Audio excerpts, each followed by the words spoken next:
لوگ قربانی کرتے ہیں، پتہ نہیں قربانی اللہ کے یہاں قبول ہے کہ نہیں، پتہ نہیں نا۔ نماز پڑھتے ہیں، پتہ نہیں نماز اللہ کے یہاں قبول ہے کہ نہیں۔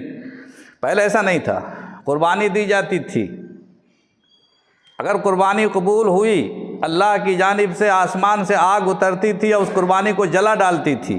اگر قربانی جل گئی تو قبول ہے، نہیں جلی تو سمجھو قبول نہیں ہوئی، یعنی سارا رزلٹ دنیا ہی میں آؤٹ۔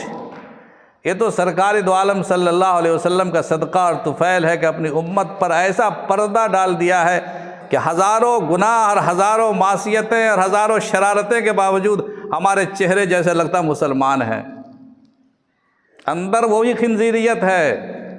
گناہ کی اپنی اپنی تاثیر ہوتی ہے، گناہ کی اپنی تاثیر ہوتی ہے۔ خنزیر کھانے سے کیوں منع کیا گیا؟ خنزیر میں بے حیائی ہے، خنزیر میں بے حیائی بہت زیادہ ہے، سور میں۔